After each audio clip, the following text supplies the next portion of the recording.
राधे राधे दोस्तों, जय श्री कृष्णा, जय श्री श्याम दोस्तों हमारे YouTube चैनल पर आप सभी भक्तों का स्वागत है।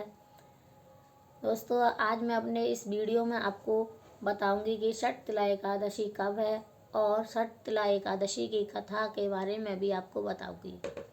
दोस्तों, षटतिला एकादशी जो कि 24 जनवरी को शाम 7:25 से शुरू हो जाएगी और अगले दिन 25 जनवरी को शाम 8:31 तक रहने वाली है।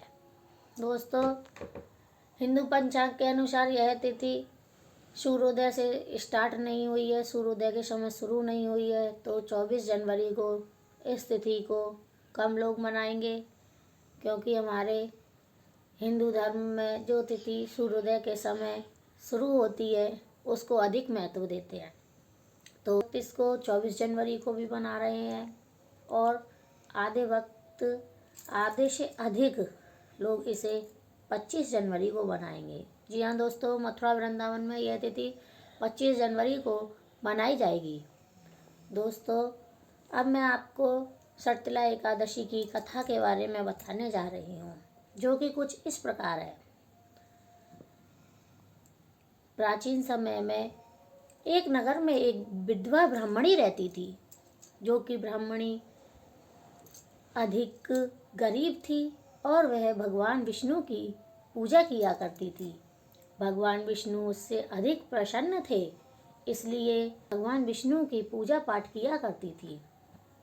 लेकिन उस ब्राह्मणी ने कभी भी किसी भी साधु संत को कुछ भी अन्न दान नहीं किया था।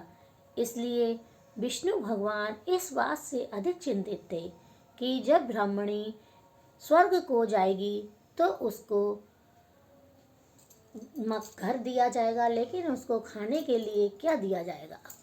इस बात से चिंतित हो भगवान एक साधु का वेश धारण कर ब्राह्मणी के द्वार पर भिक्षा मांगने के लिए आए। ब्राह्मणी ने द्वार पर आए हुए साधु को भिक्षा के रूप में एक मिट्टी का पिंड दान में दिया, जो कि भगवान उसे लेकर अपने लोक को वापस आ गए।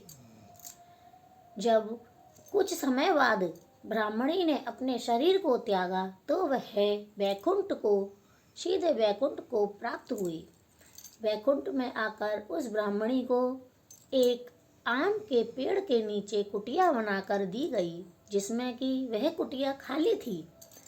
ब्राह्मणी ने जब उस खाली कुटिया को देखा तो वह अधिक चिंतित हुई और वह भगवान से बोली कि हे भगवान, मैंने तो आपके निमित्त होकर पूजा पाठ भजन आदि किया है, फिर भी मुझे ये खाली कुटिया क्यों प्राप्त हुई।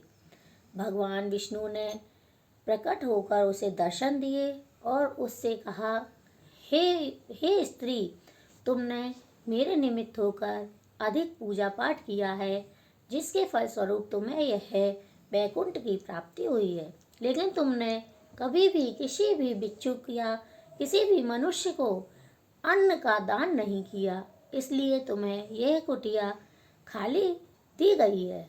और जब मेरे द्वारा तुम्हारे यहाँ पर भिक्षा मांगने के लिए मैं आया तो तुमने मुझे मिट्टी का पिंड दान में दिया, जिससे कि तुमने कुछ भी अन्न का दान नहीं किया, इस कारण तुम्हें यह खाली कुटिया प्राप्त हुई है। ब्राह्मणी की समझ में यह बात आ गई और भगवान से बोली, भगवान, इस बात का कुछ और भी तो उपाय होगा कि मुझे अन्न की प्राप्ति हो। भगवान बोले कि जब अप्सराएं आपके पास दरवाज़ा खटखटाने के लिए आएं, तो आप जब तक दरवाज़ा ना खोलें, जब तक कि वह आपको षटतिला एकादशी की कथा के बारे में ना बता दे। जब कुछ समय बाद अप्सराएं ब्राह्मणी के द्वार पर आईं और उन्होंने जब दरवाज़ा को खटखटाया तो ब्राह्मणी ने उस द्वार को जब तक नहीं खोला जब तक कि अप्सराओं ने उस ब्राह्मणी को षटतिला एकादशी की कथा नहीं सुनाई। षटतिला एकादशी की कथा सुनने के बाद उस ब्राह्मणी को अन्न की प्राप्ति हुई। इन्होंने बताया कि इस दिन अन्न और तिल का दान किया जाता है। अन्न और तिल का दान करने से स्वर्ग की प्राप्ति और अन्न धन प्राप्त होता है। उस ब्राह्मणी ने उन अप्सराओं के जाने के बाद सट्टिला एकादशी का व्रत किया और अन्न और तिल की दान किया, जिससे कि उसे उस वैकुंठ लोक में अन्न और धन की प्राप्ति हुई। जो भी स्त्री पुरुष इस व्रत को करता है और अन्न और धन का दान करता है, उसे वैकुंठ लोक की प्राप्ति होती है और भगवान अन्न पुत्र और धन देते हैं। इसी के साथ यह कथा समाप्त होती है। आपको मेरी कथा कैसी लगी, मुझे अपने जवाब कमेंट में ज़रूर लिखकर बताएं कि मेरी कथा आप लोगों को कैसी लगी। और जय श्री श्याम दोस्तों।